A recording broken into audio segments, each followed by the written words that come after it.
네, 시의 3요소라고 하면 주제, 전달하려는 생각, 운율, 노래를 부르는 것 같은 느낌, 그리고 심상.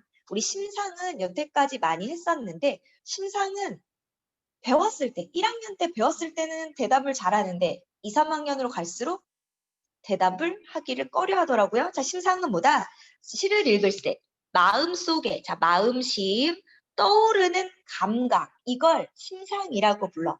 심상은 다른 말로 이미지라고 부르는데 내 마음속에 어떤 감각이 떠올랐다 하면 그게 심상이다 라고 보시면 되겠습니다. 대상에 대한 뚜렷한 인상을 남기는 역할을 하게 돼요. 자, 시의 특징, 세련되고 함축적인 시어를 사용한다. 자, 세련됐다는 건 어떤 뜻이다? 자, 세련은 막 도시적이고 이런 것을 세련됐다고 하지 않습니다. 우리 시는 짧은 것 안에 의미와 운율까지 다 전달해야 되기 때문에 시인은 어떻게 표현하면 조금 더 운율이 잘 드러나고 더 내 생각을 잘 전달할 수 있을까를 고민하게 되고, 그래서 시어 하나하나를 계속해서 갈고 닦으면서 시를 써나가요. 이런 걸 언어의 조탁이라고 부릅니다. 갈고 닦았다라는 뜻인데, 시어를 내가 일상적인 언어를 그냥 갖다 쓴 게 아니라 되도록이면 갈고 닦아서 어떻게 하면 좀 더 잘 전달될까를 고민한 언어들이야. 그래서 일상의 언어보다 더 세련됐다라고 표현합니다. 왜? 갈고 닦은 언어기 때문에. 또 함축적인 시어. 함축이라고 하면 지시적인 의미와는 달리 다양한 의미를 품고 있는 것을 함축적 의미라고 하죠. 주로 시에 상징이 사용됐다면 함축적이다라고 이야기합니다. 자, 읽을 때 말의 가락이 느껴지고 운율이죠. 마음속에 다양한 심상이 떠올라요. 그래서 우리 시의 3요소는 운율과 심상이 들어갔었고요. 또 말하는 사람, 자, 우리 말하는 사람을 시적 화자라고 하지. 자, 시적 화자를 내세워서 말하고자 하는 말을 효과적으로 전달하게 됩니다. 그러면 시적 화자는 어떤 역할을 할까? 자, 시적 화자는 시 속에 말하는 사람입니다.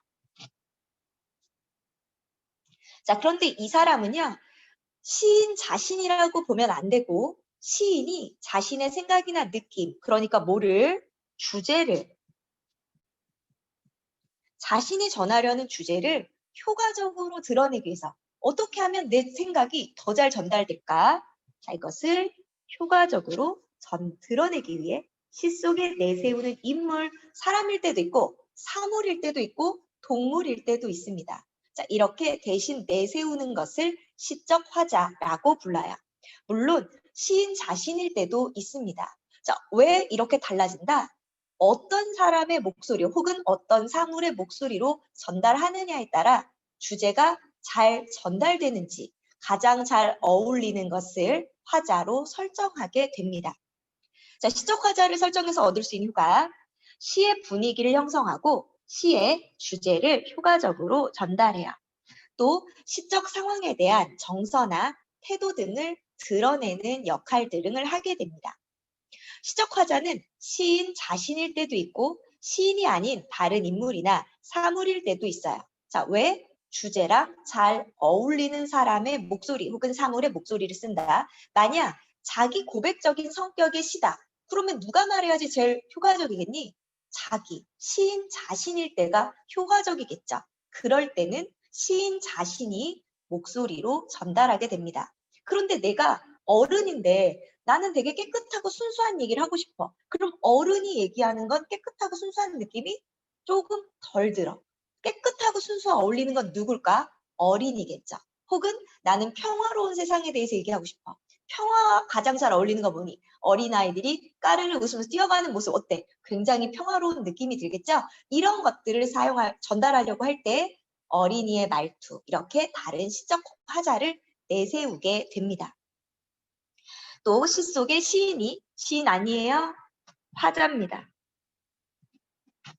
시 속의 화자가 직접 드러날 때도 있고 직접 드러나지 않을 때가 있어요.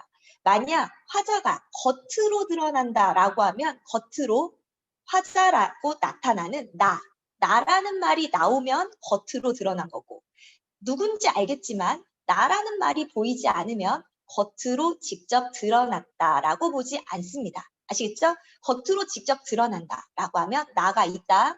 겉으로 직접 드러나지 않았다. 나라는 말이 없다. 아주 간단하죠? 아래 가시면 시적 화자의 변화에 따른 비교. 우리 시를 읽을 때는 가장 기본적인 것. 우리 내신 할 때도 마찬가지고 내신이 아니라 수능 문학을 할 때도 마찬가지고 시를 읽을 때 낯선 시를 처음 접했을 때 제일 먼저 하는 건 화자를 찾는 겁니다. 화자가 어떤 사람인지 볼 거예요. 만약 화자가 겉으로 직접 드러나 있지 않다면 좀 더 객관적으로 내용을 전달하려는 거고요. 화자가 드러나 있다면 이 화자가 어떤 상황에 처해 있고 어떤 감정을 느끼고 어떤 태도를 취하고 있는지 봅니다. 이게 이 시의 주제예요. 그래서 우리 아래로 한번 가볼까? 첫 번째 시는 성북동산에 번지가 새로 생기면서 본래 살던 성북동 비둘기만이 번지가 없어졌다. 여기서 번지라는 것은 삶의 터전이에요. 그럼 여기서 번지는 어떤 삶의 터전인데 누구? 사람들의 삶의 공간, 인간들의 공간 혹은 문명을 상징해요.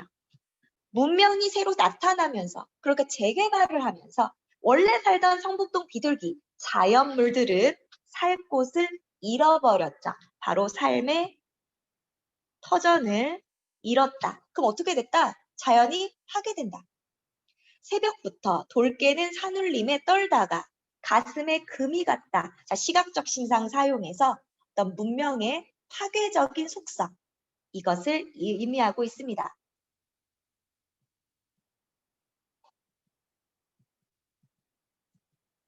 자, 이런 것들에 대해서 얘기하고 있는데요. 화자가 나왔니 안 나왔니? 나오질 않았죠.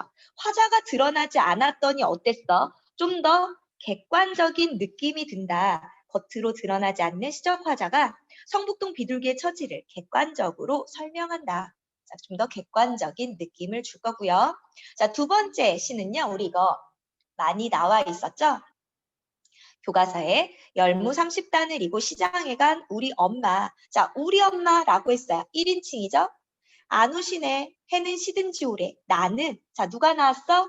화자가 직접 드러났어. 찬밥처럼 방에 담겨. 찬밥처럼 직유법 써서 돌봐주는 사람이 없는 외롭고 쓸쓸한 나의 처지를 찬밥.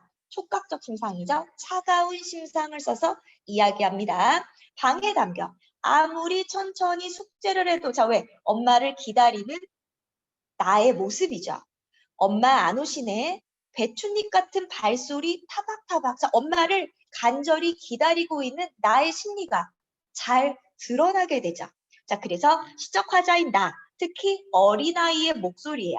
그러다 보니까 빈방에서 외롭고 불안하게 엄마를 간절히 기다리고 있구나 라는 것이 잘 전달되고 있습니다. 이렇게 화자가 하는 역할, 화자가 어떻게 이야기하느냐에 따라 화자는 일정한 목소리를 유지하게 되고 이 목소리는 이 시의 분위기를 만들고 이 분위기는 주제를 효과적으로 전달하는 역할을 하게 돼요. 자, 그래서 옆에 가시면 시적 화자를 중심으로 시 감상하기 하고 나와 있습니다. 우리 아까도 얘기했지만 우린 시를 읽으면서 화자가 겉에 드러나고 있는지 아니면 드러나지 않았는지를 먼저 찾고요. 화자가 있다면 어디에 있고 어떤 인물인지를 먼저 봅니다. 두 번째는 얘가 그래서 어떤 상황에 처해 있고 그 상황 안에서 어떤 반응, 어떤 태도를 보이는지 찾아내요. 그러면 이 상황에서 느끼는 이러이러한 감정 혹은 이 상황에서 보이는 얘의 이러이러한 태도, 이게 바로 시인이 전달하려는 중심 생각, 주제라고 볼 수 있습니다. 자, 그럼 오른쪽으로 가볼까요? 자, 우리 시의 3요소 중에 운율이 있었죠. 자, 운율은 리듬을 나타내주고요. 글을 읽었을 때 말의 가락과 같다라고 얘기했어요. 우리 운율은 크게 두 가지입니다. 안에서 은근히 느껴지는 운율, 안 내자에 있을 제 안에서 은근히 그쵸? 안에서 은근히 느껴지는 운율, 내재율. 겉으로 드러나지 않고 은근하게 느껴지는 운율인데 어디서 나온다? 우리 보통 시의 형식상, 형식이 자유로운 자유시 혹은 연과 행의 구분이 없는 산문시와 같은 시들에서 안에서 은근히 느껴지는 내재율이 느껴집니다. 자, 우리 이쪽에 보시면 시의 종류, 형식상 나눠놓은 부분들이 있어요. 자, 형식이 정해져 있으면 정형식, 예를 들면 시조와 같은 것들이고요. 자, 자유시는 자유롭게 쓴 시. 우리가 배우는 대부분의 현대시들이 자유시들이죠. 가끔 산문시도 나옵니다. 산문시는 마치 줄글처럼 연과 행의 구분이 보이지 않아요. 그래서 얘네들은 안에서 은근히 느껴지는 내재율이고요. 자, 외형률, 겉으로, 바깥 외, 형식할 때 형, 운율할 때 률. 그래서 형식에 의해서 보자마자 운율이 딱딱 드러나는 걸 외형률이라고 하고, 어디서? 시조와 같은 정형시에서 외형률이 나타난다라고 보시면 되겠습니다. 자, 그러면 시에서 운율을 사용했을 때 어떤 효과를 얻을 수 있을까? 자, 노래를 부를 때와 같은 어떤 효과? 바로 리듬을 느끼게 만들어주는 효과를 주게 되겠죠. 그래서 노래 부르는 듯한 리듬감을 느끼게 만들어줍니다. 그래서 리듬.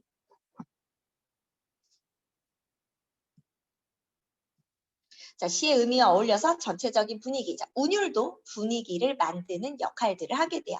자, 운율 만드는 방법. 우리 운율 만드는 방법은 쉽게 우리의 목소리가 악기라고 생각하고 이것들이 일정하게 소리가 나거나 혹은 일정한 박자를 쉬어줄 때 리듬이 만들어진다고 보시면 됩니다.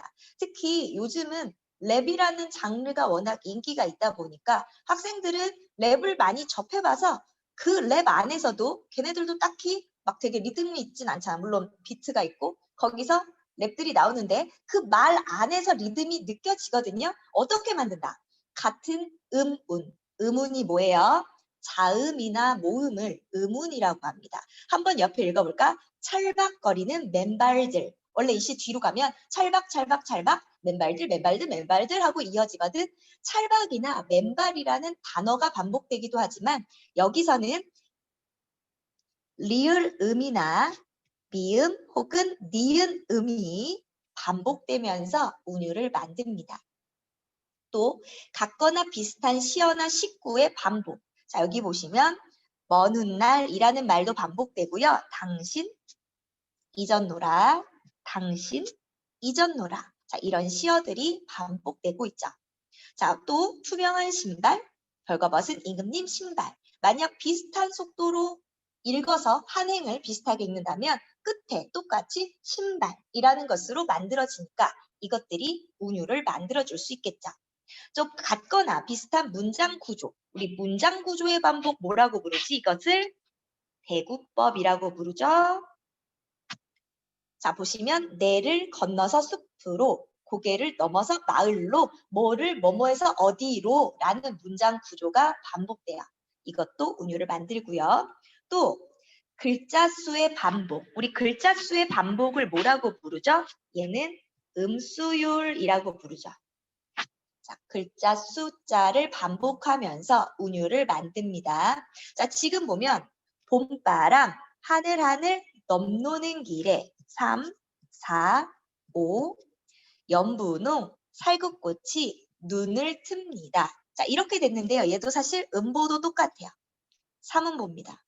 3번씩 끊어지는데 여기 보면 얘네가 7, 여기가 5, 여기가 7, 여기가 5. 이런 걸 뭐라 그러냐면 3음보 7호조의 음수율이라고 부릅니다. 끊어읽기도 반복됐고요. 글자 수도 반복돼요.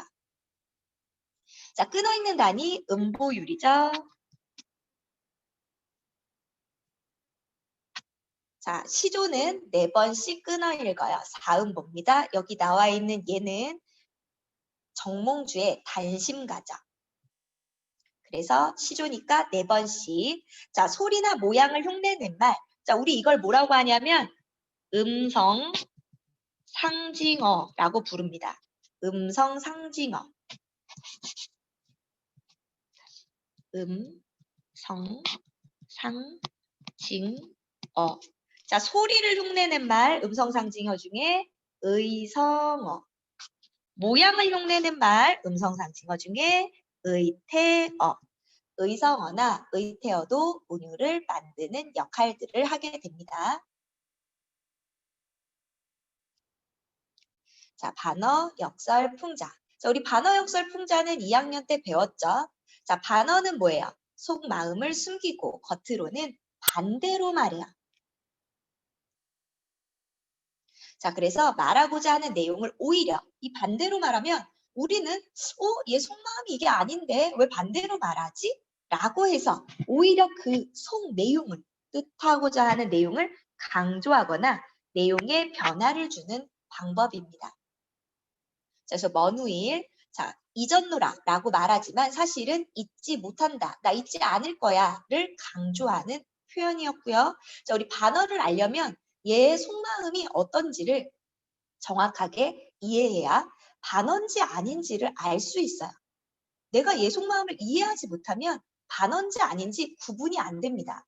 예를 들면 내가 약속 장소에 늦게 갔다라는 걸 내가 알아야 돼. 그래야 이 친구가 빨리도 왔다 라고 얘기했을 때 저 친구가 반대로 말하고 있고 나를 비난하고 화가 났음을 표현하고 있구나 라는 사실을 알 수 있겠죠. 자, 이 마음을 알아야 돼. 그래서 우리 여기 옆에 가시면 소설에 나타난 반어적 명명, 명명이 뭐냐면 반어적인 이름을 붙였다. 이게 반어적 명명이에요. 자, 운수 좋은 날. 제목은 운수가 좋다고 말했지만 실제로 이 소설은 1920년대 도시 하층민의 비참한 삶의 모습을 나타내주고 돈 때문에 아픈 아내를 간호하지도 못하고 아내의 임종조차 지키지 못하고 그리고 집에 돌아가서 죽은 아내를 확인했단 말이야. 자, 이게 운수가 좋다고 말할 수가 없지. 오히려 운수가 매우 나쁘다. 굉장히 비참한 삶이다 라는 것을 강조하는 표현이고 또 화수분이라는 작품도 있는데요.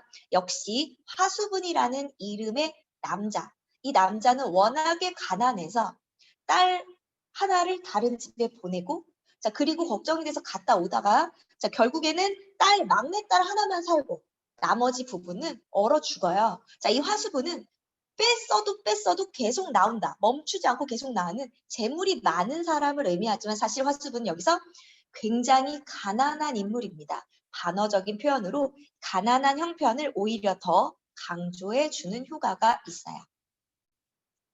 자, 그 다음 역설. 자, 역설은요, 논리적으로 겉으로는 모순이 되어 보이지만 그 속에는 중요한 진실이 담겨 있는 것을 역설이라고 합니다. 자, 역설을 쓰면 어떤 효과가 있다? 역설도 역시 말이 안 돼. 하다 보니까 독자가 여기에 집중하게 되고 왜 이런 표현 썼지? 이 안에 담긴 의미는 무엇일까? 집중하게 해서 오히려 그 안에 담긴 진리를 강조해주는 효과. 자, 참신한 느낌을 주고 자, 독자의 주의를 환기시키면서 자, 시인이 전달한 뜻이 그 안에 담겨있는 진실이 더 강조되는 효과. 자, 우리 아래 가시면 자, 외로운 황홀한 심사라는 표현이 나왔는데 외로운 건 부정적인 거고 황홀하는 긍정적인 거죠. 자, 지금 이 유리창은 정지용 시인의 시인데요. 정지용 시인의 아들은 어린 나이에 폐병으로 일찍 죽었어요. 그래서 아들을 그리워하는 시들을 많이 남겼는데 이 시도 그런 시들 중에 하나입니다. 자, 밤마다 혼자 유리창을 닦는데 왜? 죽은 아들이 그리워서. 자, 그러면 이 닦는 내 마음 어때? 너무 외롭죠? 그런데 유리창을 닦을 때 내가 입김을 하고 어렸더니 유리창에 나의 입김이 뿌옇게 어렸다가 사라져. 그 모습이 마치 죽은 내 자식의 영혼이 나를 만나러 온 것 같은 기분. 죽은 자식의 영혼과 만나는 것과 같은 황홀한 기분을 느낍니다. 자, 그러니까 바로 어때요? 외로우면서도 황홀한, 모순된 것 같지만 그게 맞아. 이게 역설이에요. 자, 그 다음 풍자. 자, 풍자는 뭡니까? 사회나 인물의 부정적인 면을 뭘 사용해? 웃음을 사용해서 비판하는 걸 풍자라고 하죠. 자, 풍자를 썼을 때 부정적인 면을 더 두드러지게 보여줍니다. 자, 풍자의 목적은요, 단순히 현실 비판에만 그치는 것이 아니라 그것이 더 나은 방향으로 나아가기를, 우리 나은 방향으로 간다, 개선되기를 바라는 마음이 담겨 있다라는 거고요. 다음 페이지. 자, 다음 페이지에 나오는 5번, 6번 이 부분이 드디어 우리 중3 과정에서 보는 내용이라고 보시면 되겠어요. 우리 작품에는 당시 이 작품이 만들어졌던 당시 사회문화적 상황이 비춰서 보여질 수밖에 없습니다. 우리 문학 작품은 시대를 비추는 거울이라는 말이 있죠. 자, 그래서 한번 볼까? 자, 문학 작품과 사회문화적 상황. 자, 사회문화적 상황은 사람들이 살아가는 삶 전체 굉장히 다원화되어 있고 복잡해요. 자, 그럼 작가는 여기서 어떤 문제의식을 갖거나 이런 사람들의 모습을 바탕으로 작품을 만들어내게 됩니다. 자, 그래서 사회문화적 상황, 그때 당시 상황은 굉장히 복잡하고 다원화되어 있지만 작가는 여기서 자신의 어떤 생각을 담아서 그 사람들의 모습으로 주제를 전달해요. 그럼 이 주제가 잘 드러나도록 그 사회의 모습을 재구성하겠지. 그래서 당대 사회문화적 상황을 토대로 창조됐다 혹은 재구성된 세계다 라고 보시면 되겠어요. 그래서 현실의 문제를 문학 작품 안에서 더 잘 드러내기도 합니다. 왜냐면 우리가 살고 있는 세계에는 너무 많은 문제들이 있어요. 그래서 우리가 오히려 잘 인식하지 못할 때가 있어. 그런데 내가 그 중에 하나의 문제의식을 가지고 그런 세계 안에 다양한 인물들이 살고 있는 모습을 그려냈다면 내가 전달하려는 주제, 이 주제를 나타내주는 당시 사회문화적인 상황, 이것이 더 잘 드러날 수밖에 없습니다. 자, 그래서 우리는 작품을 읽을 때 사회문화적 상황을 찾아볼 건데 어떻게 찾을 수 있을까? 일단 시인이 살았던 시대를 생각해 봅니다. 두 번째는요. 시대를 나타내주는 소재들, 바로 그러한 시어들이 있는지 찾아볼 거예요. 시어.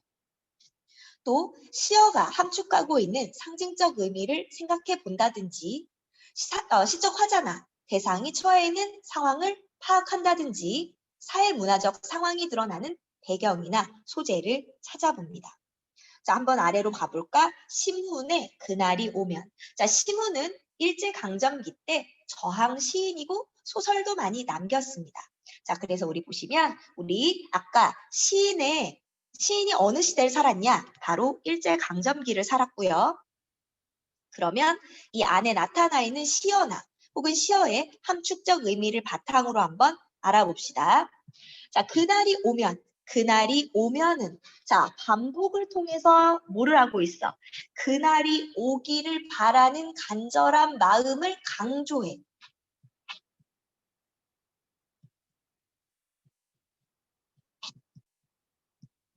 자, 그러면 그날은 뭐니? 화자가 간절히 기다리는 그날. 그럼 이 그날, 이렇게 간절히 기다리는 날은 도대체 언제일까? 바로 시인이 살았던 시대, 일제강점기. 그리고 시인은 독립운동을 하거나 혹은 그런 시들을 많이 남겼다고 했으니까 시인이 간절히 기다리는 그날은 당연히 독립의 날일 겁니다. 조국 광복의 날. 자, 그러면 삼각산이 일어나 더덩실 춤이라도 추고. 자, 삼각산은요, 북한산인데요. 자, 삼각산이 일어나 춤춘다. 자, 삼각산을 마치 사람처럼 의인화하고 있어요. 자, 삼각산이 춤추고 한강물이 뒤집혀 용솟음친대. 그만큼 어떤 날? 너무 기쁜 그날. 자, 그날이 이 목숨이 끊기기 전에 와주기만 할 양이면 나는 밤하늘에 나르는 까마귀와 같이 자, 밤하늘 어둡죠. 바로 암울한 현실, 일제강점기를 의미하겠구나 라는 걸 알 수 있고 암울한 현실, 까마귀와 같이. 자, 까마귀. 자, 우리 까마귀 왜 썼냐면 우리 옛날 설화 중에 이런 거 있죠. 나그네가 지나가다가 자, 어떤 구렁이에게 잡아먹힐 법한 까마귀, 까치의 새끼를 구해주죠. 그리고 나서 자는데 구렁이가 복수하러 오지. 그때 뭐해? 까마귀와 까치들이 종을 머리로 들이받아서 종소리를 울려서 나그네를 깨움으로써 은혜를 갚았다는 이야기가 있죠. 여기서 모티브를 가지고 옵니다. 모티브를 가지고 와서 뭐라고 해? 나 그 까마귀처럼. 자, 이 까마귀는 뭐게? 죽어도 된다는 뜻이야. 나 그 까마귀처럼 나 죽어도 돼. 그날만 오면 나는 죽어도 된다? 바로 자기 희생, 의지를 드러내주는 소재야. 나 희생돼도 돼. 그날만 온다면. 그래서 종로의 인경을 머리로 들이받아 울리오리다. 자, 나 인경, 종로에 있는 종을 내 머리로 들이받아 울리겠어요. 자, 인경을 외쳐. 그날이 왔다고 알리기 위해서. 바로 광복의 기쁨을 과장되게 표현하고 있죠. 가정적 미래입니다. 자, 그럼 만약 그날만 온다면 나는 희생되어도 좋아요. 그 기쁨을 내 목숨 걸고 알리겠어요. 라고 이야기하고 있죠. 자, 이렇게 시인이 살았던 시대, 그리고 시어 속에 담겨져 있는 함축적 의미를 바탕으로 시대적 상황을 알 수 있다라는 거. 자, 6번 가면 시에서의 심미적 체험이라고 했어요. 우리 심미적 체험 뭐냐면 심이 느끼는 거야. 미. 아름다움을 느끼는 거. 근데 여기서 아름답다는 건 꼭 예쁘고 고운 것만을 말하는 게 아니라 내가 이걸 보고 웃기다 혹은 조화롭다 혹은 아 저거 나쁜 놈이네. 자, 이런 모든 것들을 느끼는 거. 이게 심미적 체험입니다. 우리 중3에서 제일 중요한 거 심미적 체험 하는 이런 문학 작품들이 가장 기본적으로 나오게 돼요.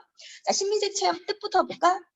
다양한 체험을 통해 어떤 대상이나 구체적인 상황에서 감동이나 깨달음 혹은 아름다움을 느끼는 것이라고 했어요. 자, 근데 꼭 예쁜 것만을 말하는 건 아니라고 그랬어. 슬픈 걸 보고도 심미적 체험을 했다라고 말할 수 있고 부정적 대상을 보고도 심미적 체험을 했다. 혹은 숭고한 것을 보고도 심미적 체험을 했다. 내가 무언가를 느꼈다면 그게 바로 곧 심미적 체험이라고 말합니다. 우리 아름다움을 느끼는 범주가 꼭 예쁜 것만을 말하지는 않습니다. 그래서 우리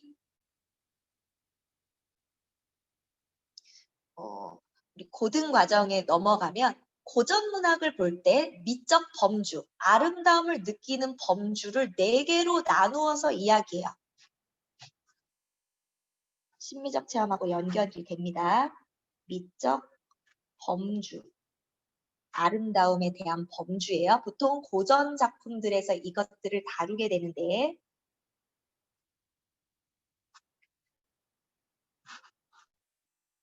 이게 현실, 이게 내가 추구하는 이상, 여기에서 플러스 부합될 때 마이너스 반대될 때. 자, 그럼 내가 이상을 추구한다. 아, 저 경지 너무 대단하다. 나도 저 경지로 가고 싶구나. 내가 저런 경지에 올라보고 싶구나. 어떤 높은 경지를 동경하고 그렇게 하려고 노력해요. 그러면 이상과 플러스 되기 때문에 이런 걸 숭고미라고 해요. 숭고한 아름다움이 느껴진다. 자, 그런데 내가 이상을 추구하지만 현실적인 제약 때문에 포기할 수밖에 없어. 나 이거 하고 싶은데 할 수가 없네. 자, 이럴 때 나오는 게 뭐냐? 마이너스로 갑니다. 비장미예요. 현실이 아름답고 보통 자연물의 아름다움, 산의 멋있음, 이 자연의 광활한 멋짐, 이런 조화로움에 대해서 얘기할 때 자연과 인간의 조화 혹은 멋진 자연들의 모습 이런 걸 얘기할 때 현실을 긍정적으로 볼 때 우아미가 나오고요. 우아해요. 자, 그리고 부정적 현실. 이 부정적 현실을 비판하거나 우스꽝스럽게 표현해서 약간 풍자나 해악, 웃음이 유발될 때 우리 이때 골개미가 나타난다라고 얘기합니다. 골개미. 자, 이런 다양한 미적 범주가 있습니다. 그래서 꼭 아름답고 멋진 것만이 심미적 체험은 아니라는 것을 꼭 아셔야 되고요. 자, 그래서 작가와 독자, 작가는 현실에서 느낀 문제의식, 감동을 문학적으로 가공해서 표현하고 독자는 그 문학 작품을 감상하면서 작가의 경험을 간접적으로 체험하고 나를 되돌아봅니다. 그리고 나서 이것을 바탕으로 다른 독자와 공유하면서 어때? 이 인식을 확장해 나갈 수 있어요. 아래 가시면 시에서 심미적 소통의 예가 나오고 있습니다. 자, 여기서는 제망매가라는 작품이 나오고 있는데요. 제망매가는 신라시대의 향가입니다. 자, 월명사라는 승려가 썼어요. 쓴 사람은 월명사. 자, 승려가 썼고요. 우리 향가는 신라시대 노래입니다. 신라는 골품제라는 제도가 있었죠. 자, 그래서 그 골품 중에 높은 계층만 쓸 수 있어요. 왜게? 향가는 독특한 표기체계, 향찰이라는 걸로 표기를 했어요. 향찰은 한자의 소리나 뜻, 또 소리를 빌리거나 뜻을 빌리거나 이걸 빌리거나 저걸 빌리거나 해서 우리말 어순 그대로 표기한 우리 고유의 표기 체계입니다. 그러면 향찰을 쓰려면 어떻게 해야 되게? 한자의 음과 뜻을 정확하게 알고 이것을 잘 구사할 수 있어야만 쓸 수 있어요. 그러다 보니까 한자 공부를 많이 할 수 있는 계층, 바로 높은 계층, 그러니까 귀족의 자식, 이때 신라시대 귀족의 자제들은 화랑에 가입하죠. 화랑. 아니면 승려. 이때의 승려는 굉장히 높은 계층이에요. 승려가 주로 작가층입니다. 높은 귀족 계층이 작가층이다. 자, 이 사람이 뭐라고 했냐면 어린 누이 동생이 일찍 죽었어요. 그래서 제를 지내면서 제사, 망은 죽었다. 매는 누이. 죽은 누이의 제를 지내며 부른 노래입니다. 뭐라고 했냐면 어느 가을 이른 바람에 여기저기 떨어질 잎처럼. 자, 이른 바람에 떨어졌어. 바로 누이가 일찍 죽었다. 요절했다. 여기저기 떨어질 잎처럼. 자, 누이가 떨어졌죠? 죽었어요. 바로 인간의 삶을 나무에게 빗대어서 비유적인 표현이 아름답기도 하고 인상적이기도 해요. 이런 표현 안에서도 심리적 체험할 수 있고 같은 나뭇가지에 나고서도 가는 곳을 모르겠구나. 자, 어떤 것을 얘기하게? 여기는 약간 무상감, 슬픔을 이야기하고 있죠. 같은 나뭇가지는 같은 부모를 뜻합니다. 같은 부모에게 태어났지만 가는 곳을 몰랐네 라고 슬퍼하고 있어. 자, 그래서 이런 슬퍼하는 모습이 감동을 줄 수 있고요. 또 결국 월명사가 뭐라고 하냐면 우리 미타찰에서 만날 거니까 미타찰은 극락세계 돌을 닦으면서 기다리겠다. 이 슬픔을 종교적으로 승화시켜. 자, 종교적으로 승화시키면 내 이상을 추구해 나가는 거기 때문에 숭고한 아름다움이 느껴진다라고도 볼 수 있고요. 이 시는 그래서 우리 3학년 1학기 비상에 나오게 됩니다. 자, 그럼 우리 여기 문제요 11쪽까지 풀어볼게요. 앞에서부터 우리 8쪽부터요.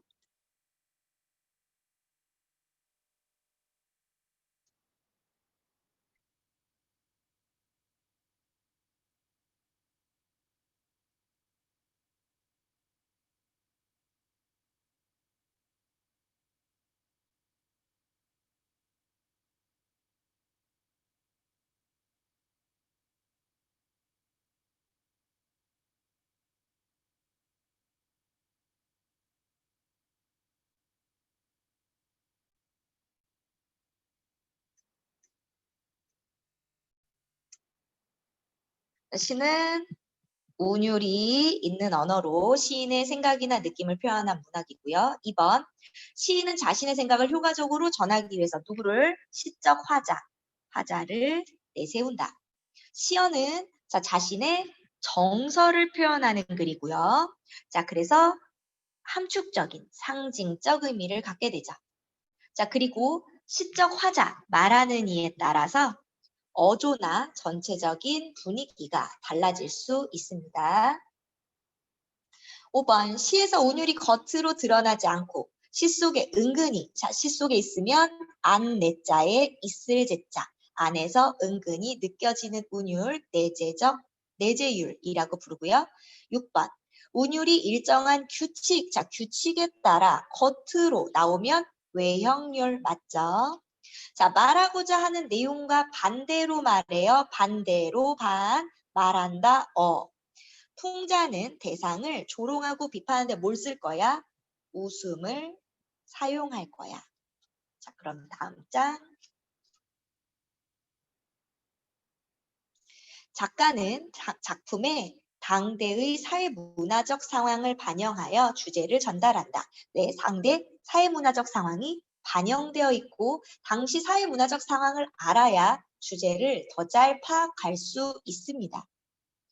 자, 10번에 돈 벌러 간 아빠 대신 만주 땅 지돈가. 자, 아빠가 지금 돈 벌러 어디로 갔니? 바로 만주로 떠났네. 자, 요즘 만주로 돈 벌러 가지 않죠? 자, 만주로 갔다. 어린 아이들을 냅두고 아빠는 돈 벌러 떠났어.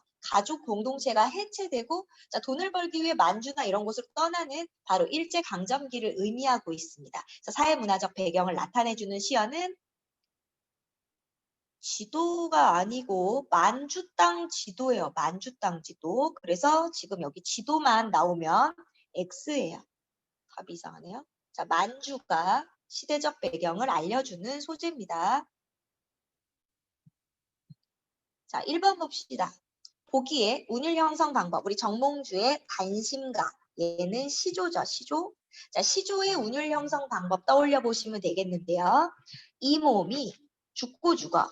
100번 고쳐 죽어. 자, 글자 수. 세 글자, 네 글자, 세 글자, 네 글자. 백골이 진토되어. 넋이라도 있고 없고. 세 글자, 네 글자, 네 글자, 네 글자. 임양한 여기 세 글자 고정, 여기 고정되어 있고 일편단심이야. 가실줄이 있으랴 라고 했습니다. 자, 운율을 만드는 요소는요. 바로 뭐예요? 글자 수가 비슷하게 반복되고요. 끊어읽기가 반복되면서 운율을 만들어 줍니다. 우리 시조는 3장, 6구, 45자 내외 그리고 한 장을 4번씩 끊어읽는 4음보 그리고 글자 수는 3, 4조 또는 4, 4조의 음수율로 운율을 만들어주죠. 2번, 시 속에서 말하는 이로 시인이 자신의 생각과 느낌을 효과적으로 드러내기 위해 내세우는 사람, 시적 화자 혹은 그냥 화자라고 쓰셔도 됩니다. 3번, 나에 대한 설명. 죽는 날까지 하늘을 불어러 한 점 부끄럼이 없기를. 자, 그럼 나는 어떤 삶을 바랬니? 부끄럼 없는 삶을 소망했죠. 바로 순수한 삶을 소망했어.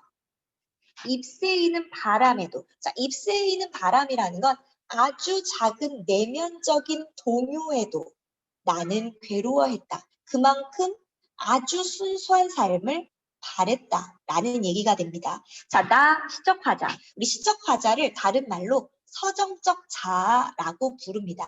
서정적이라는 건 자신의 정서에 대해서 이야기하는 자아, 나라는 뜻이죠. 시의 분위기를 만들어주고요. 시인 대신 나라는 사람입니다. 고백적이고 반성적 어조. 사실 이 시에서는 화자와 시인이 일치한다고도 볼 수 있는데요. 하지만 화자는 시인 대신 나라는 사람이라고 꼭 생각하셔야 되고 고백적 반성적. 왜? 자, 나는 그랬어 하고 반성하고 있죠. 시인이 자신의 생각을 감추려고 아니죠. 화자는 생각을 더 잘 드러내줄 수 있는 인물로 설정하게 됩니다. 5번이 틀렸다는 거. 어떻게 하면 더 잘 전달될까를 고민해서 쓴다고 했어요. 4번, 다음 시의 운율 형성 요소. 자, 볼까? 서늘한 돌담에 달빛이 들어. 자, 지금 보시면 서늘한 할 때 서늘한, 리을, 돌담에 역시 리을 미음, 달빛이 리을, 들어, 리을. 자, 리을과 같은 음운이 계속 반복적으로 사용되면서 운율을 만들고 있어요. 기억. 해야, 고운해야, 해야소사라 시어가 반복되죠. 바로 디귿 같은 시어의 반복, 단어의 반복. 먼 날 당신이 찾으시면 뭡니까? 먼 날 당신이 찾으시면 그때의 내 말이 잊었노라. 3번씩 끊어지고 있죠. 니은 일정한 음보의 반복. 5번 시에 대한 설명으로 알맞지 않은 것. 리듬감, 운율 느껴지고요. 시인의 생각을 자세하게 아니죠. 간결하고 압축적으로 전달합니다. 2번 마음속의 이미지, 바로 얘는 심상이죠. 심상. 화자를 통해 시의 전체적인 분위기 맞고 일상의 쓰임보다 다듬어진 표현. 그래서 어떻다고? 세련됐다 라고 얘기했죠. 6번 찬란한, 좋은 거, 슬픔, 나쁜 거. 자, 두 개가 모순되고 있죠. 모순되면 역설. 자, 그러면 모순되지만 진실을 담는다. 5번. 7번. 일제강점기라는 시대 상황을 고려했어요. 지금 눈 내린다. 지금 그럼 현재 부정적 현실. 자, 눈이 내리는 건 겨울이죠. 겨울을 일제강점기라면 매화향기. 자, 매화는 뭐예요? 봄에 피는 꽃. 그럼 겨울, 눈이 내리는 겨울이 일제강점기라면 매화가 피는 봄은 광복을 맞이한 때라고 볼 수 있겠지. 그럼 매화향기는 봄의 기운. 다시 말하면 광복의 기운이라고 보시면 돼요. 자, 광복의 기운 홀로 아득하니 네, 여기 가난한 노래시 바로 지금 부를 수는 없어. 그래서 가난하지만 씨앗이 됩니다. 노래의 씨. 무슨 노래? 바로 광복에 부를 그 노래의 씨앗을 뿌려라. 명령형 써서 의지를 나타내주고 있어. 뿌리겠다. 라는 강한 의지. 자, 지금은 눈이 내려. 일제강점기지만 매화향기, 광복의 기운은 여전히 있어. 그래서 나는 광복이 되기 위한 그 기틀을 내가 다지겠어. 라는 의지. 자, 그럼 답은 1번이 되겠죠. 8번. 시에 드러난 사회문화적 상황을 파악하는 방법, 틀린 걸 고르라고 했는데 화자가 처한 상황이라고 했습니다. 자, 화자 혹은 시인이 처한 상황. 자, 화자가 어떤 상황에 처해 있는지 이런 것들을 파악했었죠. 특정 시대를 드러내는 구체적인 시어, 우리 시어도 찾아봤고요. 시어 감축하고 있는 상징적 의미도 봐야 됩니다. 독자가 살고 있는 시대적 상황을 고려해서 자, 여기서는요. 시인이 살았던 때를 생각해서 시인이 왜 이런 시를 썼을까? 의도를 파악하고 그래서 주제를 더 잘 알 수 있다고 했죠. 여기까지 하고 나서 그 다음이 내가 살고 있는 시대에 적용할 수는 있어. 하지만 시에 드러난 사회문화적 상황을 파악할 때 내가 살고 있는 시대 상황을 고려하는 게 아니고요. 작품 속에 나타나 있는 것을 다 감상하고 주제까지 안 다음에 그 다음 내 삶에 가지고 올 수는 있겠습니다. 그래서 4번이 틀렸다라고 볼 수 있겠고요. 자, 그러면 잠시 55분까지만 쉬었다가 이어서 갈게요.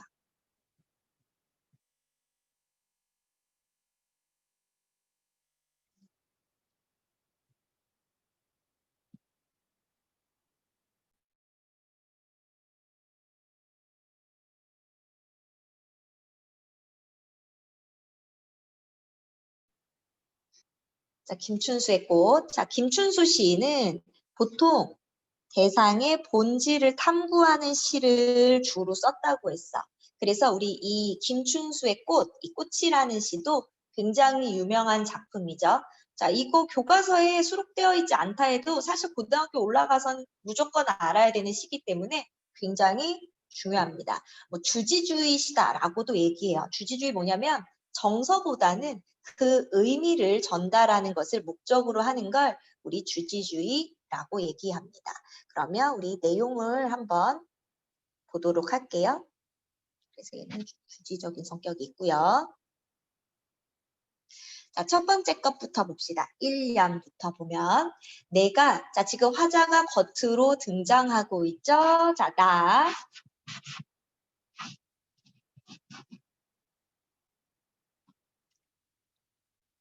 자, 내가 그의 이름을 불러주기 전에는 그는 다만 하나의 몸짓에 지나지 않았다. 자, 그럼 내가 이름을 불러주는 행위를 하기 이전에는 단지 뭐였다? 하나의 몸짓에 지나지 않았다는 거야. 하나의 몸짓. 그럼 의미 없는 존재. 그러니까 이름도 없는 그냥 몸짓일 뿐이었어. 바로 의미 없는 존재. 그럼 이름을 불러주는 행위는 뭘까? 그 대상의 본질을 혹은 그 존재를 인식하는 행위, 알아차려주는 행위야. 내가 그 대상을 알아차려주지 않아. 내가 지나가면서 만나는 무수한 사람들, 나에게 아무런 의미가 없죠. 그냥 무의미한 존재, 하나의 몸짓들일 뿐이야. 근데 내가 그 존재를 알아차렸을 때 걔는 나한테 어떠한 이름을 얻게 되지. 이게 바로 이름을 부르는 행위가 됩니다. 그래서 이름을 불러주기 전 이름을 불러주는 건 뭐다? 바로 대상의 혹은 그의 존재를 인식한다. 자, 의미를 부여한다. 혹은 존재를 인식한다.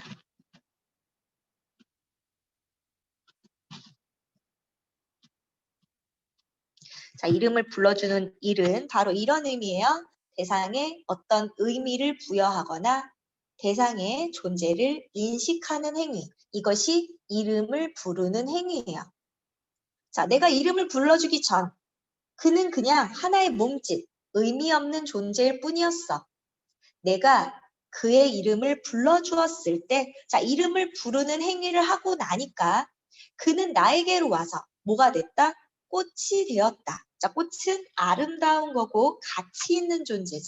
바로 꽃이 됐다. 바로 의미 있는 존재가 되었다.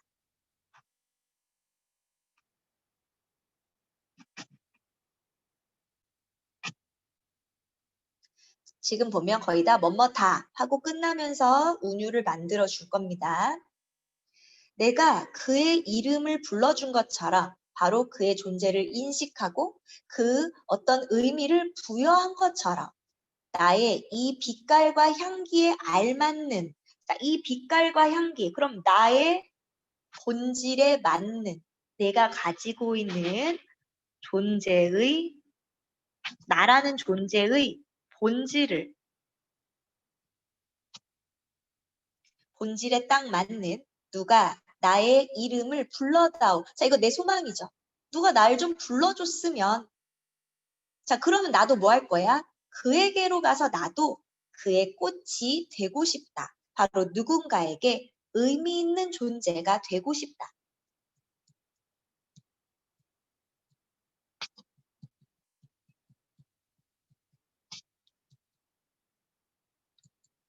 되고 싶다. 소망을 얘기하고 있고 우리들은 모두 자 이제 우리로 확대되고 있죠.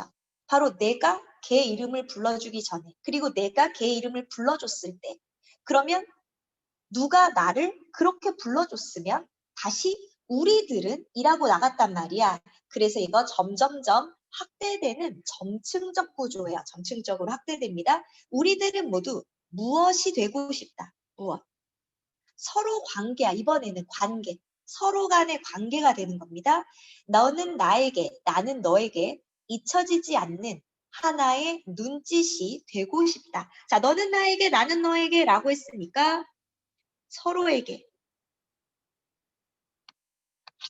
잊혀지지 않는 하나의 눈짓, 바로 서로에게 의미 있는 존재가 되고 싶다라는 소망을 이야기하면서 마무리를 짓고 있어요.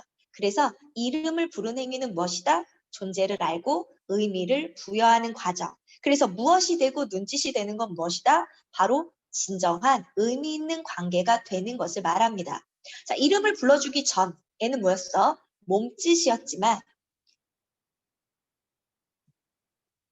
몸,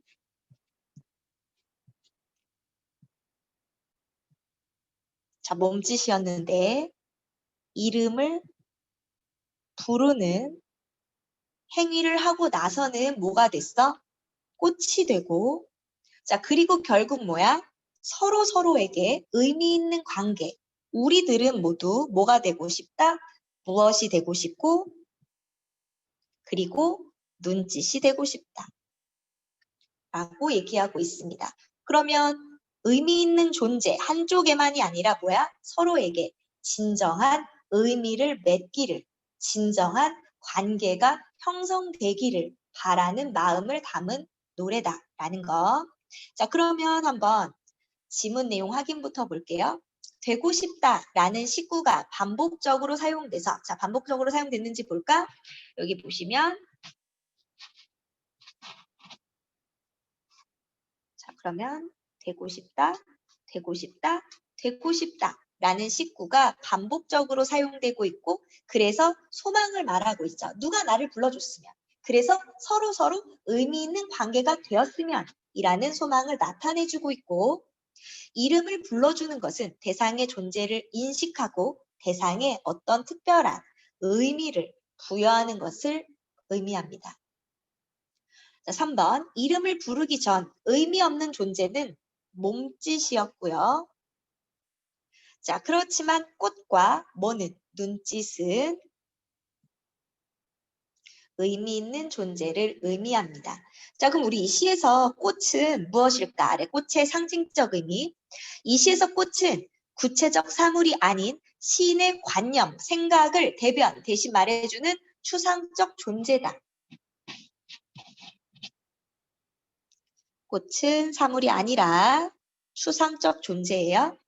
또한 명명행위, 명명이 뭐니? 이름을 불러주는 행위를 통해서 의미를 부여받은 존재. 자, 서로 이름을 부르면서 의미를 부여받은 존재. 즉, 꽃은 존재와 존재 사이에 의미와 관계가 확인되고 주체적인 만남이 이루어지는 순간, 그러니까 진정한 관계를 갖게 되는, 진정한 의미 있는 서로 간의 관계가 형성되는 그것을 꽃이라고 표현한 겁니다. 자, 아래로 가서 현대시고요. 자, 성격은 주지적인 성격이 있다고 그랬어. 자, 주지적이라는 건 감정보다는 그 안에 담겨 있는 의미, 자, 의미를 전달하려는 것을 주지적이다라고 얘기했고요. 또 자, 상징적 시어 꽃을 사용하고 있죠. 그래서 이름을 부르는 것. 자, 원래는 무의미한 존재였지만 이름을 부르는 행위를 통해서 자, 대상의 존재를 인식했다. 대상에게 의미를 부여했다.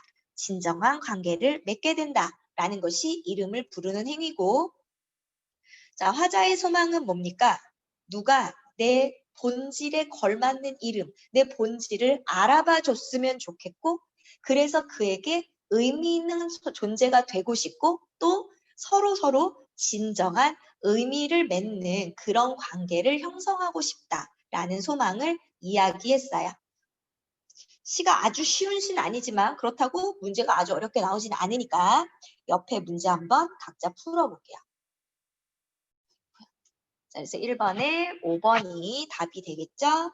2번에 A부터 D에 대한 설명으로 적절하지 않은 것 했는데 A에서 몸짓은 무의미한 존재, 그리고 B, 꽃은 이름을 불러준 행동을 통해 의미를 부여받았다라고 했고, C, 빛깔과 향기, 내 존재의 본질, D, 눈짓은 의미 있는 존재로 인정받기 위해 아니죠. 눈짓은 뭐라고 그랬지? 의미 있는 관계가 된 것.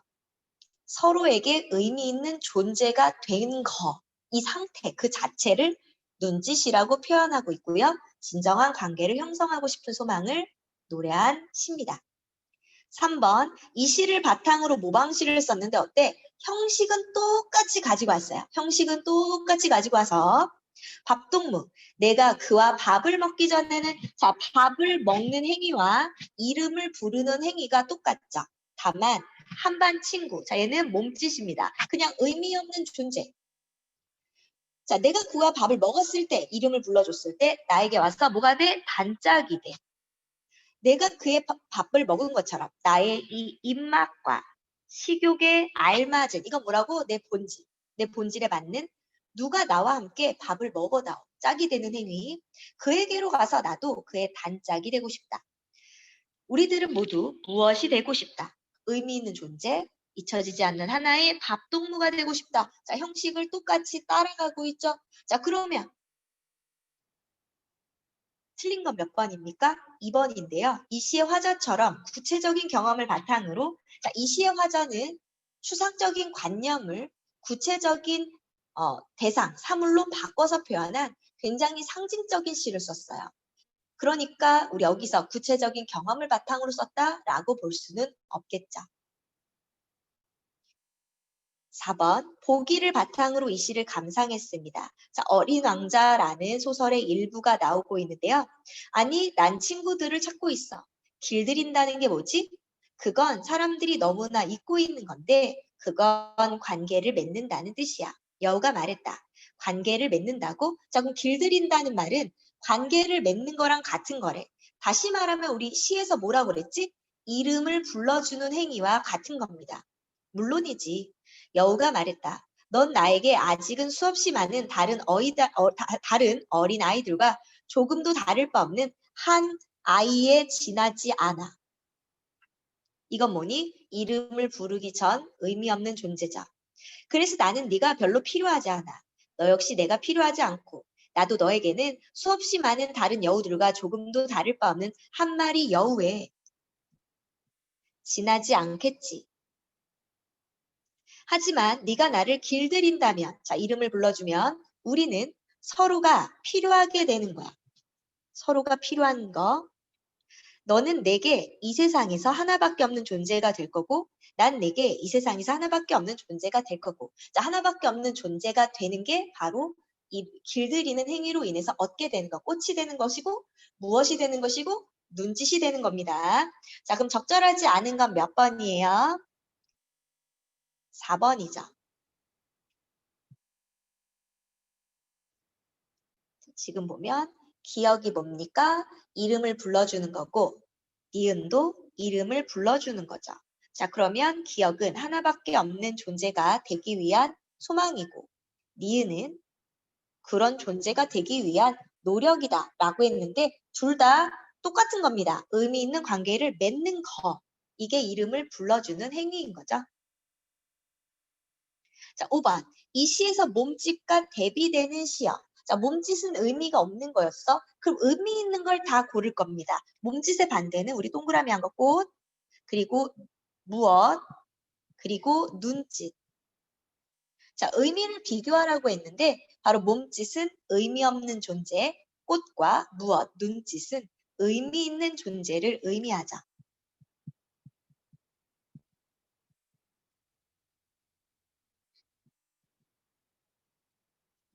이런 점에서 차이가 있다라고 볼 수 있습니다.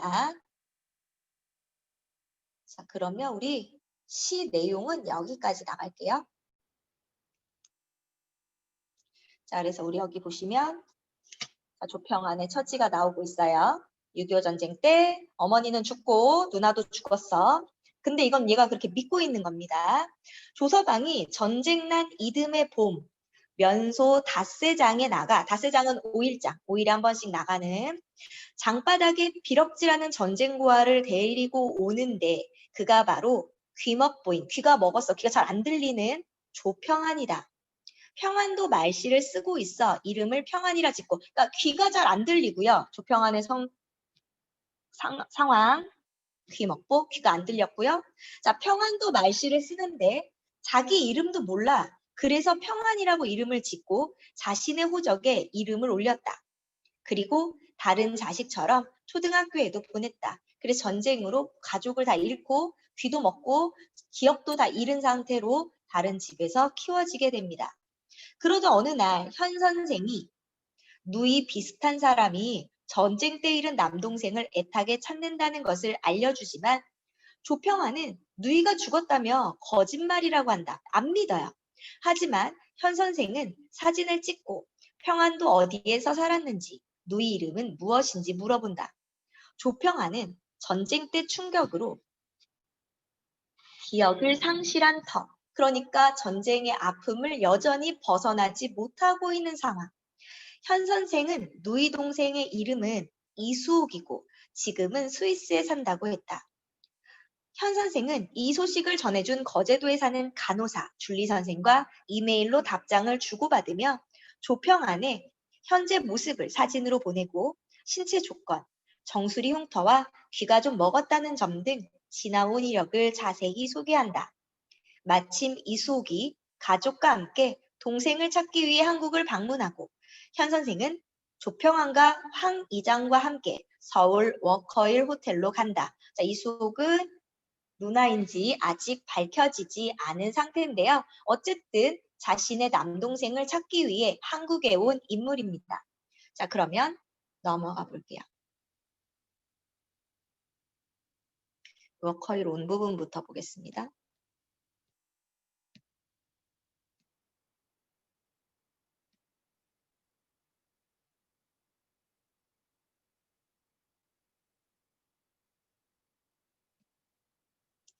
우리 34페이지요. 34페이지 3번부터 시작하는 이 부분 있죠? 여기부터 볼게요.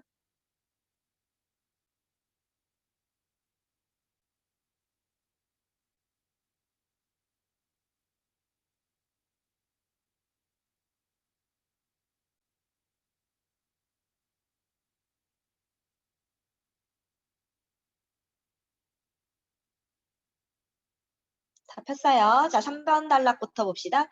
현 선생이 운전대를 잡은 꼬마 승용차 편에 조 씨와 황 의장이 동승하여 서울 워커힐 호텔 커피숍에 도착하기는 오후 1시 50분이었다. 오후 2시에 호텔 커피숍에서 줄리 선생과 만나기로 약속되어 있었던 것이다. 조 씨, 현 선생 말처럼 곧 만나게 될 이 여사가 설령 자네 누님이 아니라 하더라도 실망 말더라고. 마음을 침착하게 가져. 묻는 말에만 사실대로 답하면 돼. 알았어? 양복을 차려입고 중절모를 젖혀 쓴 황 의장이 커피를 마시며 옆에 앉은 조 씨에게 말했다. 자, 혹시라도 아니라서 조 씨가 실망할까봐 먼저 이야기를 해주고 있죠. 누가 뭘 했나? 조 씨가 시침대듯 덤덤하게 되받았다. 설마 누이가 되살아 났을라고 난 아직도 못 믿겠는걸. 자, 지금 얘가 이렇게 덤덤한 이유는 뭐 때문이야? 누이가 죽었다. 전쟁 중에 죽었다라고 굳게 믿고 있기 때문에 아직도 못 믿겠는걸 이라고 얘기하고 있습니다.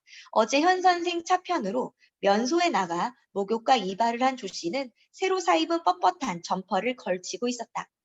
삔 발목에 침을 맞으러 현 선생 차편에 면소로 나다니다 선생 권유로 오랜만에 군청색 모직 바지와 구두까지 샀는데 이번 기회에 갖추고 나서니 머리에서 발끝까지 새 치장을 한 셈이었다. 카메라를 목에 건 현 선생은 줄리 선생이 나타나기를 기다리며 줄곧 주위를 두리번거렸다. 아니, 줄리 선생보다 안나리 여사 가족과 먼저 접견이 이루어졌을지 모르는 성안에 산다는 이 씨 가족이, 그러니까 이 조 씨만 만나는 게 아니라 이렇게 전쟁으로 인해서 기억을 상실하고 혹은 가족을 잃은 사람이 이렇게나 많은 거야. 자, 다른 사람 먼저 커피숍에 있나 없나를 눈짐작으로 찾고 있었다. 성장한 선남 선녀들만 자리를 채웠을 뿐, 왜? 호텔 커피숍에서 이제 선을 보는 그런 사람들만 있지. 시골에서 올라온 사람으로 여겨지는 성한 가족은 눈에 띄지 않았다. 조 씨가 안나리 여사 동생이 맞을 가능성이 80%쯤 된다면 성안에 산다는 이 씨 노인이 맞을 확률은 90%쯤이라고 현 선생은 짐작하고 있었다. 그러니까 성안에 사는 노인이 좀 더 가능성이 높아. 줄리 선생 이메일 정보로 미루어 여러 정화는 성한 이 씨 노인이 동기간일 확률이 높았던 것이다. 자, 동기간이라는 건 형제, 자매, 남매. 그래서 상경하는 차 안에서도 안나리 여사의 만남이 섭섭하게 마무리된다면, 그러니까 진짜 누나가 아니라고 밝혀진다면 조 씨가 심적 타격을 받을까봐 그 점을 누누이 설명해 두었다. 현 선생의 그런 말에도 조 씨는 추수가 끝난 차창밖 황량한 늦가을 들녘만, 그럼 계절은 늦가을이고요. 내다볼 뿐 별 반응을 나타내지 않았기에 다행이었다. 조 씨는 겨울이 코앞에 닥쳤으니 부지런히 건초를 장만해야 한다고 키우는 염소 걱정만 주절됐다. 자, 별로 기대를 하지 않습니다. 감색 투피스의 핸드백을 든 줄리 선생이 손수건으로 눈자위를 훔치며 커피숍으로 들어섰다. 그네가 너른 커피숍을 살피더니 자리에서 엉거주춤 일어선 현 선생과 눈을 맞추자 굵은 몸을 흔들며 이쪽으로 걸어왔다. 현 선생은 50 초반에, 그러니까 50대 초반에 줄리 선생을 처음 보았음에도 금방 알아보았다. 맞아요. 성안 사는 이씨 노인이 안나리 여사 동생이 없어요. 현 선생은 줄리 선생의 그 말이 먼저 떨어질까봐 조마조마했다. 자, 우리 지금 여기서 시점 우리 짐작할 수 있는데요. 자, 시점. 나가 한 번도 안 나왔죠. 중심 인물은 지금 조평한 노인이고요. 그리고 자, 이 노인과 주변 인물들이 자, 이수옥 여사, 안나리 여사를 만나러 간 상황. 그런데 지금 현 선생의 속마음까지도 다 얘기하고 있어. 그럼 우리 여기서 뭘 할 수 있어? 나가 없으니까 3인칭이고 인물의 내면, 자, 조마조마했다. 자, 이런 말들이 바로 등장하고 있으니까 전지적 시점이다. 인물의 내면까지 모두 서술하는 시점이다. 라는 거 알 수 있고요. 세 사람은 줄리 선생과 첫인사를 나누었다. 오래 기다리셨죠? 하곤 줄리 선생이 맞은편에 자리한 조 씨를 보았다. 조평한 어르신 맞죠? 예, 평안입니다. 조 씨는 건성으로 대답하며 구리색 머리에 눈동자가 파란 서양 아녀자가 우리말을 썩 잘하는 게 신기하다는 듯 멍청이 바라보았다. 성원에서 오신 이씨 노인 가족은 만나보셨습니까? 현 선생이 줄리 선생에게 궁금한 점부터 물었다. 오전에 접견했습니다. 오전에 만나봤어요. 그렇다면 결과는요? 현 선생은 그네가 쥔 손수건에 눈을 주었다. 참, 점심은 드셨어요? 줄리 선생이 말을 바꾸었다. 고속도로 휴게소에서 간단히 먹었다고 현 선생이 대답하자 우리 측에서 대접해야 하는데 결례가 되었다며 결례 보니 예의에 어긋났다 하면서 줄리 선생이 서둘러 자리에서 일어섰다. 다들 기다리고 있으니 객실로 올라가십시다. 그쪽 가족이 묵는 객실에서 접견 만나보기로 했으니까요. 테이블 사이를 빠져나오다 형 선생과 황 이장이 눈길이 마주쳤다. 황 이장이 이미 결판이 났다는 듯 눈을 찔끔했다.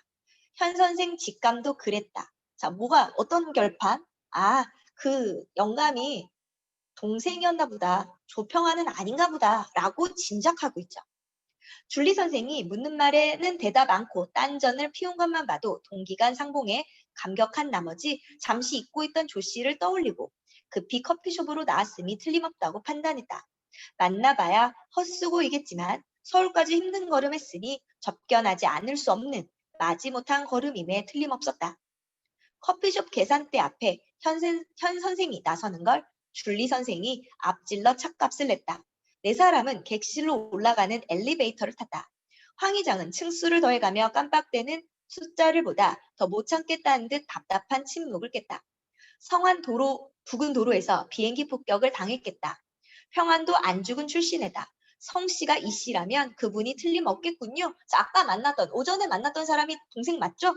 기왕지사 이렇게 된 일 우리는 모처럼 서울 구경이나 하고 내려갈랍니다. 황 의장이 헛기침 끝에 볼멘 소리로 말했다. 그렇지 않습니다. 제가 당사자가 아니라 말을 조금 아끼고 있을 뿐입니다. 지금 곧 안나리 여사 가족을 만나보세요. 줄리 선생 목소리에 당황기가 스며 있었다. 그네가 현 선생에게 속삭이듯 말했다. 퀴즈에 숨은 그림을 찾듯 안나리 여사 질문이 용이 주도했습니다. DNA 검사까지 가야 할 정도로는 이 세상 하늘 아래 전쟁으로 자, 이 부분 여기서 말하는 겁니다. 자, 이 세상 하늘 아래 전쟁으로 이별한 후 평생 동안 소식 모른 채 살고 있는 혈육이 그렇게 많다. 자, 이거를 말하는 거야. 전쟁의 아픔은 아직 극복되지 못했다. 한국은 지구상에 혈육의 이별을 가장 많이 체험한 사람들이 살고 있는 나라 같아요. 아직도 풀리지 않은 그 맺힌 한. 자, 우리 전쟁이 아주 오래됐지만 아직 한은 풀리지 않았습니다. 천상에서나 풀려는지. 줄리 선생이 손수건으로 눈자위를 찍었다. 자, 눈물을 닦아요. 12층에서 일행은 엘리베이터를 빠져나왔다. 줄리 선생이 앞장섰다.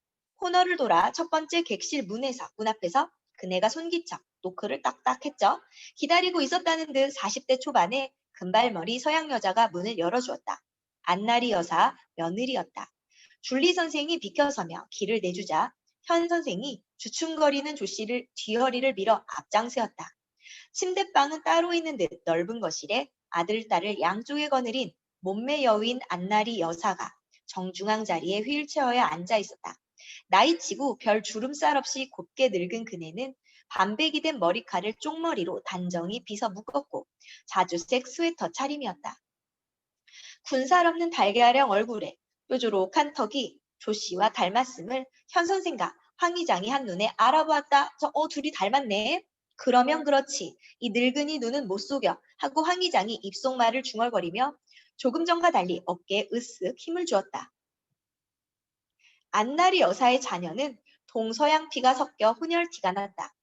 남매는 근엄한 표정의 안나리 여사와 달리 푸근한 미소를 머금은 채 의자에서 일어나 조 씨를 맞았다. 조 씨는 어설픈 웃음을 입가에 물고 연방 머리를 조아렸다.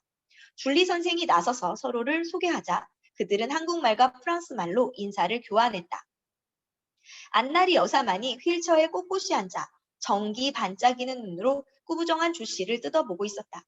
모두 앉으시지요. 줄리 선생이 준비된 의자에 조 씨 일행을 권했다. 조 씨를 가운데로 하여 현 선생과 황 이장이 자리를 정하자 열심히 서로 면면을 살피는 가운데 먼저 입을 떼는 사람이 없었다.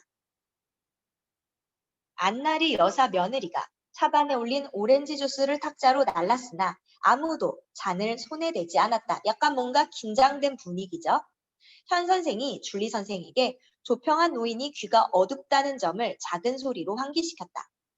재판정에 나온 피고인처럼 탁자 건너에 꾸부정에 앉은 조 씨를 찬찬히 보던 안나리 여사가 직감으로 무엇을 잡았는지 프랑스어 입속말로 아버지가 살아계셔 나이 들었다면 저런 모습일까 하고 가볍게 탄식을 흘렸는데 안나리는 겉모습에서 죽은 아버지의 모습을 발견했고요. 그 말은 양옆에 앉은 두 자식 귀에도 들릴락말락했다. 선생님은 자녀가 없습니까? 자, 누구? 조평안에게 자식이 있는지를 물었어요. 제네바 대학에서 동양사를 가리키는 안나리 여사 딸이 조 씨를 보고 먼저 입을 떼었다. 검은 머리칼에 피부색은 동양인이었으나 동그란 이마에 깊은 갈색 눈이 아름다운 중년 여인이었다. 뭐랍니까? 중정모를 벗어 무릎에 얹은 황 이장이 윗몸을 앞으로 빼고 탁자 옆에 자리를 정한 줄리 선생에게 물었다. 줄리 선생이 조 씨를 보며 통역을 했다. 자식 말이오? 없습니다. 그게 말입니다. 조 씨가 뒤통수를 긁으며 수줍게 웃었다. 내가 말하지요. 큰 기침하며 황 이장이 나섰다. 혈혈 단신이라, 자, 가족도 없는 홀몸이라서 마을에서 장가를 보내주었지요. 그런데 조 씨 팔자가 그런지 여편네가 한 달을 못 넘겨 도망쳐 버렸으니 조 씨가 밤마을 나왔을 때 염소까지 물고 주랭랑을 놓았답니다. 자식 만들기에는 지장이 없는 것 같은데 조 씨가 사람이 좀 그렇다 보니 마누라 간수를 잘 못한 거지요. 그래서 제사상 차려줄 손이라도 봐야 하잖느냐며 마을에서 새로 여자를 맞춰주려 했더니 본인이 한사코 싫대요. 자, 왜 재혼을 안 해? 왜 여자를 안 만나? 또 전쟁 나면 어쩌냐며.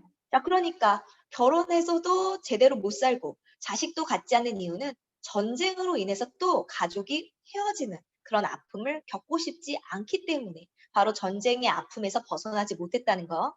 그 후론 쭉 궁상맞은 호라비로 살아왔죠. 줄리 선생 통역에 안나리 여사만 빼고 그쪽 가족이 모두 웃었다.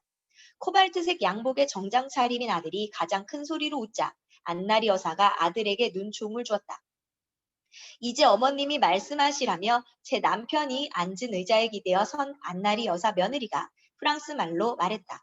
손수건으로 입을 가리고 있던 안나리 여사가 혼잣말인 듯 중얼거렸다. 불쌍한 사람, 제 이름조차 잊었다니.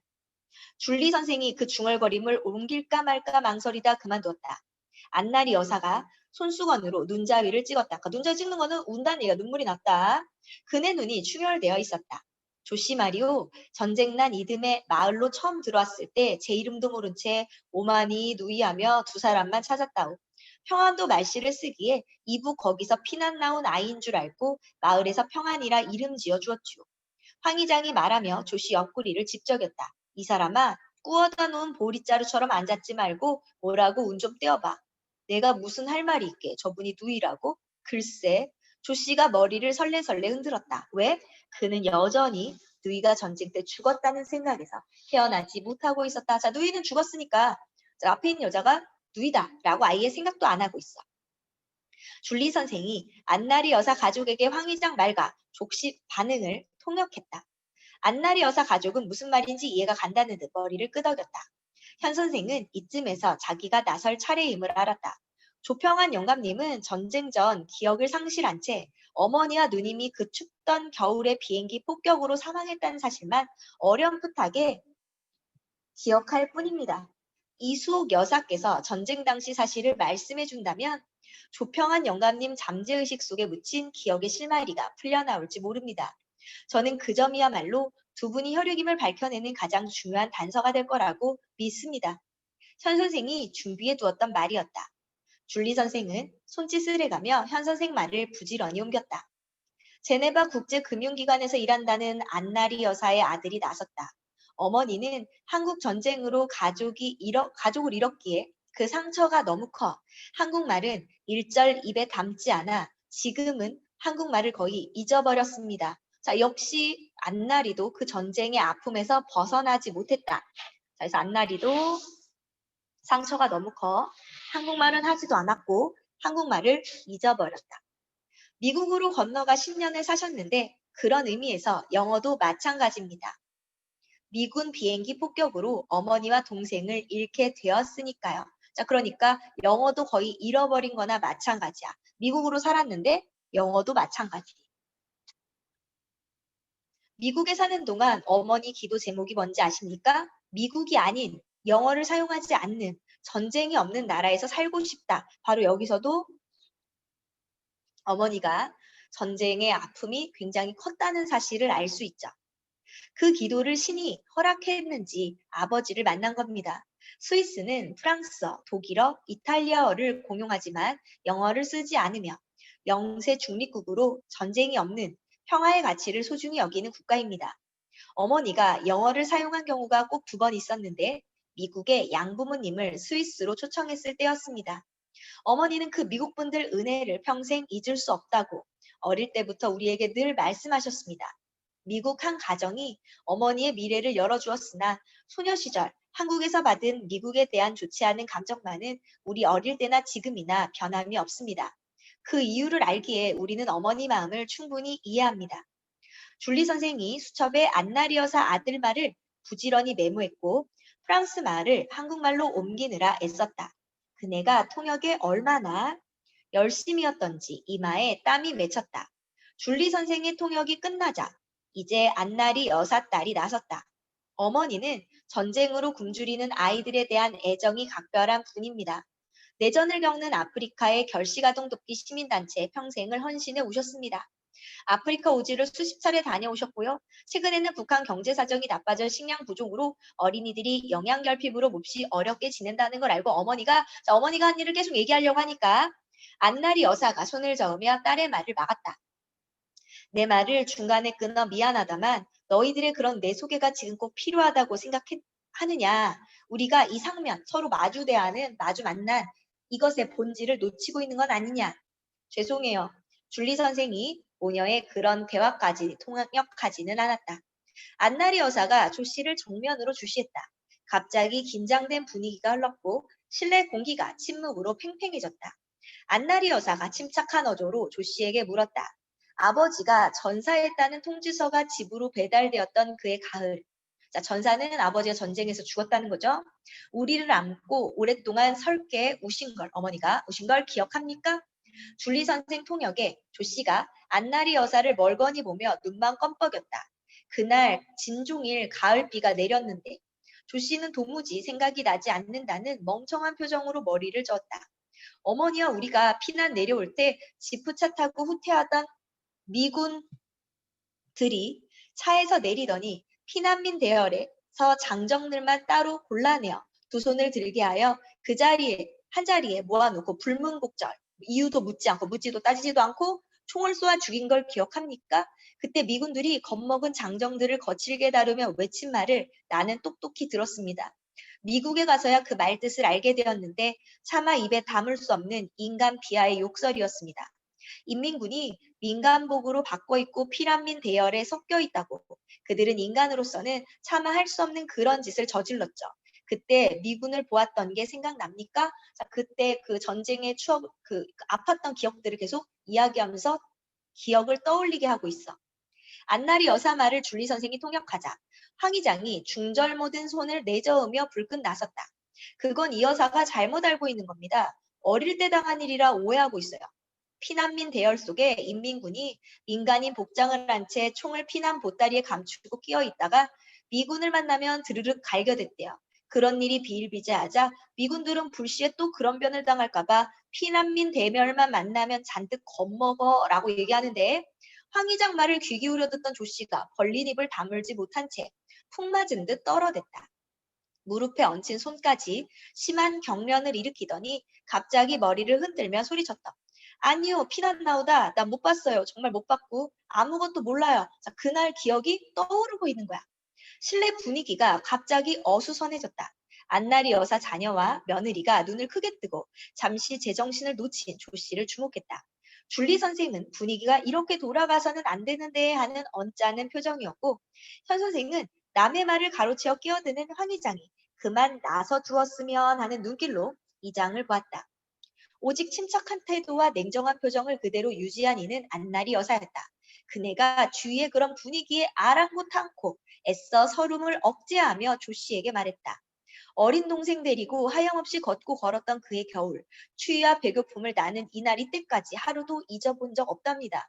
그럼 내가 묻겠어요. 어머니가 숨을 거두던 겨울밤은 생각납니까?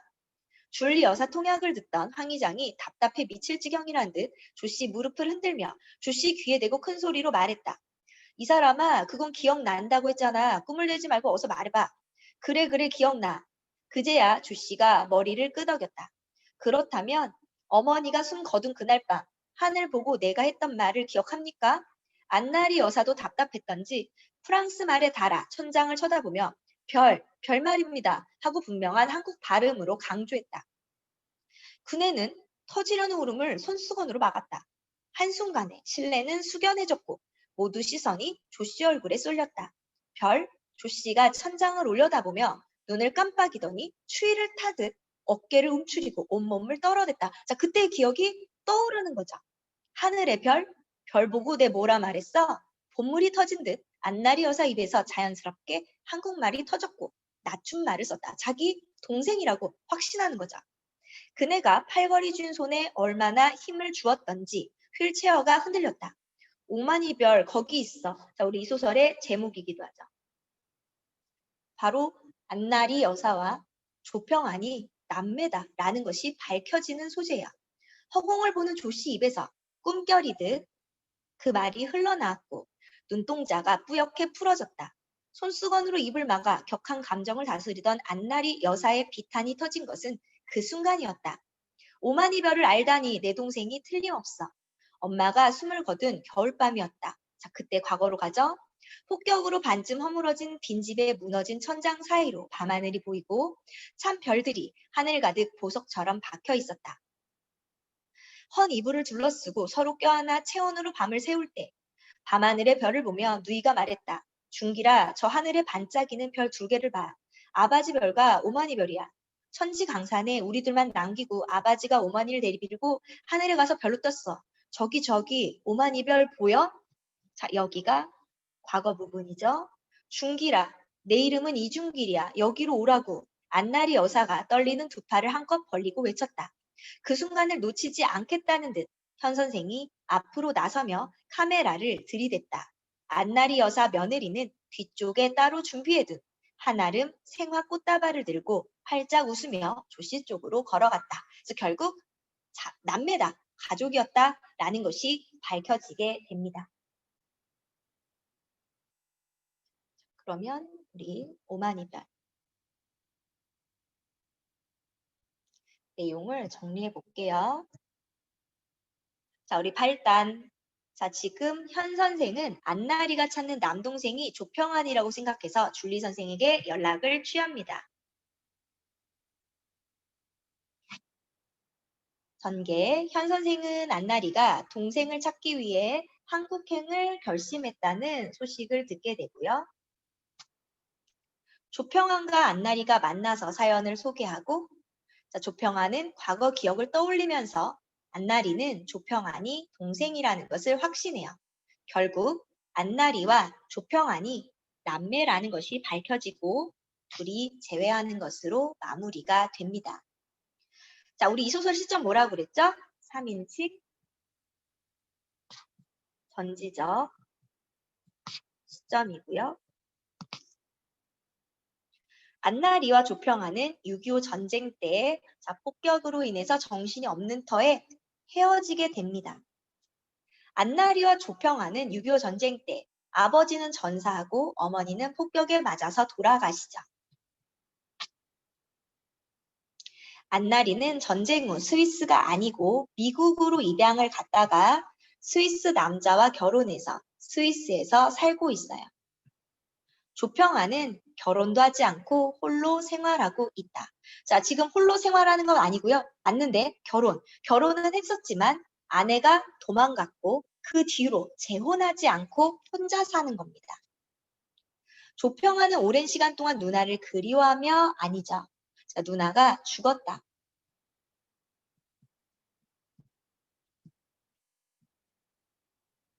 죽었다고 믿고 살았어요. 자, 조평안과 안나리는 어머니가 죽던 날, 자, 순옥이 밤하늘의 별을 보며 이야기했죠. 바로 뭐라고? 오만이별. 자, 그래서 남매라는 것을 밝혀줬고요. 조평안의 원래 이름 뭐였어요? 중기라, 이리로 와 라고 했죠? 이중길입니다. 자, 주제는 뭐다? 주제는 전쟁의 상처와 혈육 간의 정을 주제라고 볼 수 있어요.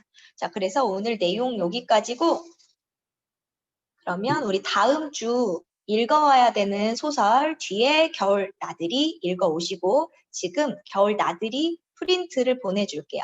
읽고 뽑아서 한번 풀어보시면 되겠습니다.